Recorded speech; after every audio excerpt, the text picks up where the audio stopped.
بسم اللہ الرحمن الرحیم۔ معزز سامعین و ناظرین، السلام علیکم ورحمۃ اللہ وبرکاتہ۔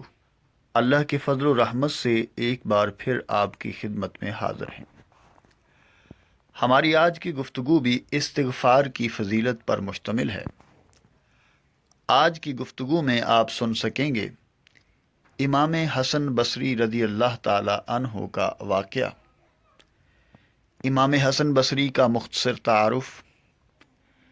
امام حسن بصری رحمۃ اللہ علیہ نے مختلف مریدوں کو مختلف اقسام کے مسائل کے حل کے لیے ایک ہی وظیفہ کیوں بتایا، استغفار کی فضیلت اور احادیث طیبہ۔ محترم سامعین، امام حسن بصری رحمۃ اللہ تعالی علیہ تابعی بزرگ ہیں اور ان کو 130 صحابہ کرام سے ملاقات کا شرف حاصل ہوا، جن میں سے 70 بدری صحابہ ہیں۔ آپ کی والدہ ماجدہ کا نام حضرت خیرہ رضی اللہ تعالی عنہا ہے، جو کہ ام المومنین حضرت ام سلمہ رضی اللہ تعالی عنہا کی کنیز تھیں۔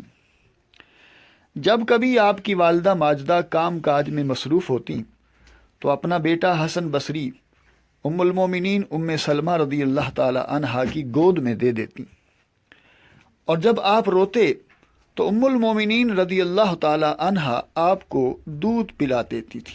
امام حسن بصری رحمۃ اللہ علیہ کی خدمت میں ایک شخص حاضر ہوا اور اس نے عرض کی کہ ہمارے علاقے میں بارش نہیں ہوتی اور قحط سالی کا دور ہے، ہمیں کیا کرنا چاہیے؟ تو آپ نے اسے فرمایا کہ استغفار کرو۔ وہ شخص چلا گیا تو اس کے بعد ایک اور شخص آیا اور اس نے عرض کی کہ میں بہت غریب ہوں اور مفلس ہوں، مجھے کوئی وظیفہ بتائیے۔ تو آپ نے اس سے بھی فرمایا کہ استغفار کرو۔ اس کے جانے کے بعد ایک تیسرا شخص آیا اور اس نے عرض کی کہ عالی جا، میرے یہاں اولاد نہیں ہے، کون سا وظیفہ پڑھوں؟ اس شخص کو بھی آپ نے استغفار کرنے کا ہی حکم دیا۔ اس شخص کے جانے کے بعد ایک چوتھا شخص آیا اور اس نے اپنی فصلوں کی پیداوار میں کمی کا شکوہ کیا۔ اس شخص کو بھی امام حسن بصری رحمۃ اللہ تعالی علیہ نے استغفار کا حکم ارشاد فرمایا۔ آپ رحمۃ اللہ علیہ کے ایک مرید حضرت ربیع بن صبیح رحمہ اللہ آپ کے پاس بیٹھے ہوئے تھے، حیران ہوئے اور بولے کہ پیر و مرشد، آپ نے سب کے لیے ایک ہی وظیفہ بتا دیا، حالانکہ سب کے مسائل مختلف تھے۔ تو آپ نے جواباً ارشاد فرمایا کہ میں نے یہ وظیفہ اللہ کے قرآن سے بتایا ہے۔ پوچھا قرآن کے اندر یہ وظیفہ کہاں لکھا ہے؟ فرمایا سورہ نوح کے اندر اللہ تعالیٰ نے ارشاد فرمایا فَقُلْتُ اسْتَغْفِرُوا رَبَّكُمْ إِنَّهُ كَانَ غَفَّارًا يُرْسِلِ السَّمَاءَ عَلَيْكُمْ مِدْرَارًا وَيُمْدِدْكُمْ بِأَمْوَالٍ وَبَنِينَ وَيَجْعَلْ لَكُمْ جَنَّاتٍ وَيَجْعَلْ لَكُمْ أَنْهَارًا۔ ترجمہ کنز الایمان۔ تو میں نے کہا اپنے رب سے معافی مانگو، بے شک وہ بڑا معاف فرمانے والا ہے، تم پر موسلا دھار بارش بھیجے گا اور مال اور بیٹوں سے تمہاری مدد کرے گا، اور تمہارے لیے باغ بنا دے گا اور تمہارے لیے نہریں بنائے گا۔ سامعین محترم، اس آیت میں اللہ تبارک و تعالیٰ نے استغفار کے ایک عمل کی برکت سے بہت سارے انعامات کا وعدہ فرمایا۔ یعنی استغفار کی وجہ سے اللہ تبارک و تعالی تمہارے گناہوں کو بھی معاف فرمائے گا، تمہیں موسلا دھار بارشیں بھی عطا فرمائے گا، تمہیں مال و دولت کی فراوانی بھی عطا فرمائے گا، تمہیں اولاد اور بیٹوں کی نعمت سے بھی نوازے گا، اور تمہارے واسطے فصلیں باغات بھی پیدا فرمائے گا، تمہارے واسطے دریا اور نہریں بھی جاری فرما دے گا۔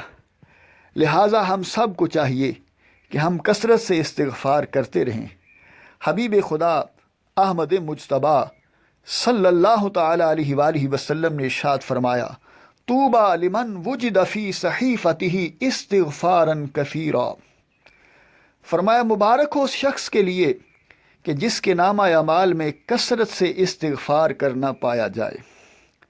لہٰذا اگر ہم چاہتے ہیں کہ ہماری پریشانیاں دور ہو جائیں، اللہ تعالی ہمیں اولاد کی نعمت سے نوازے، ہماری فصلوں اور باغات کی پیداوار اچھی ہو، ہم پر اللہ کی رحمت والی بارش ہو، ہمارے پاس مال و دولت کی فراوانی ہو، ہمارے گناہ مٹا دیے جائیں اور ہمارا رب ہم سے راضی ہو جائے تو ہمیں کثرت سے استغفار کرنا چاہیے۔